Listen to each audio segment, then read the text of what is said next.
So I had the clinic to run. And that was exciting too. I could change things the way I wanted. It was just really fun. So that's the first couple of years.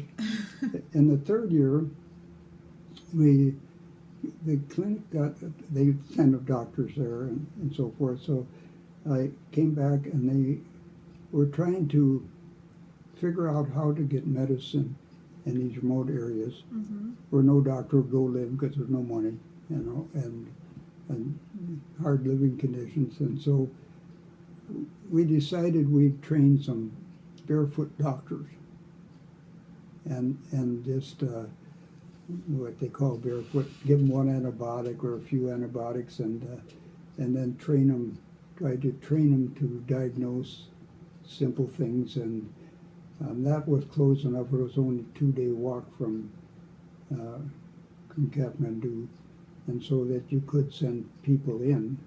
Most people wouldn't go, but so we went up and tried to. That year, I went up and tried to live with these two men that were training, and tried to teach them how to treat people and animals. And by the next year, I came back, and the government said, if you're going to do anything, you got to go out to a real remote area. And one of the politicians, King's friend, wanted us to go his district. So it's a far western part of Nepal. And it was remote. And we get there, and there was some school for boys. I think there had been about 10 years. But that they had some schools. But the conditions were absolutely horrendous. We started a clinic, and 2 months later, not a girl or a woman had come to the clinic. And so my wife and my daughter were with me. And so they got a survey going. And in the survey, they found that they couldn't run it themselves, but we got people to run the survey on 1,000 homes. And here's some of the things they found. That half the children are dying before the age of 5. If you reached the age of 5, a woman would live to 38 and a man 42. That the average family income was $5 cash income per year.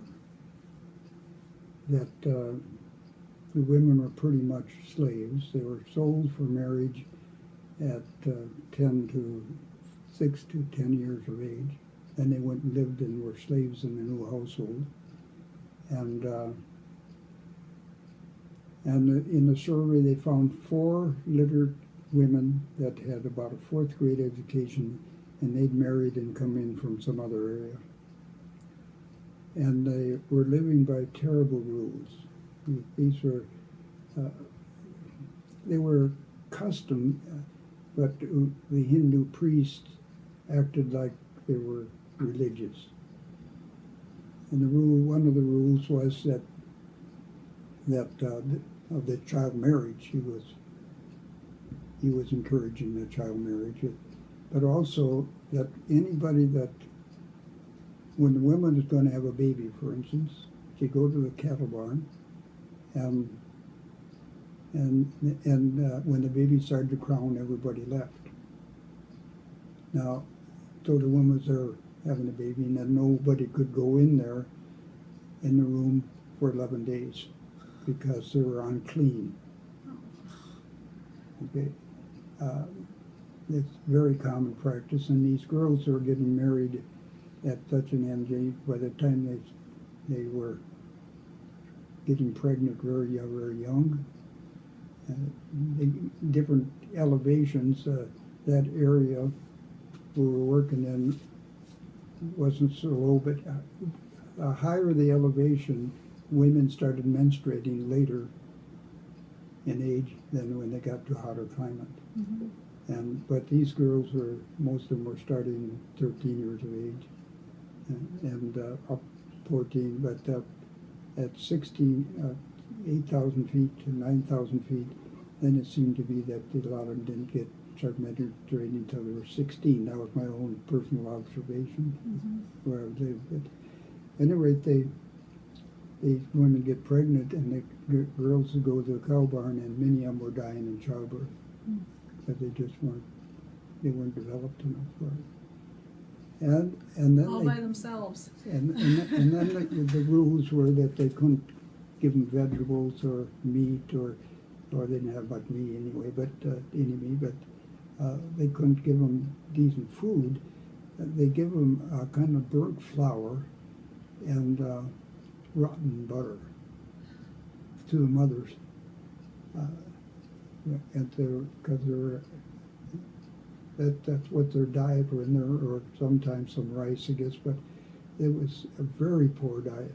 And so, of course, the babies didn't do well because the mothers weren't getting protein and so forth. But that's one of the big causes of the children dying so young. But that was just one of them. Now, this, I could go on all these cultural things. So, for instance, menstruating women for 4 days couldn't be in the house. And they'd sit out underneath a shack in the rain and stuff. It was the most miserable. Nobody could touch them, and if you touch a woman that's menstruating, if you died, you'd probably come back as a dog or something. This was the custom. You got to think that they're living 500 years back. It's really the culture they had, and they spoke an unwritten language. So the women couldn't understand. If they had a radio, they couldn't understand it, and they can read, of course. And so they're living these same cultural things. They never could travel because nobody understood them, or they didn't have any money. So they were. It'd been this way for centuries.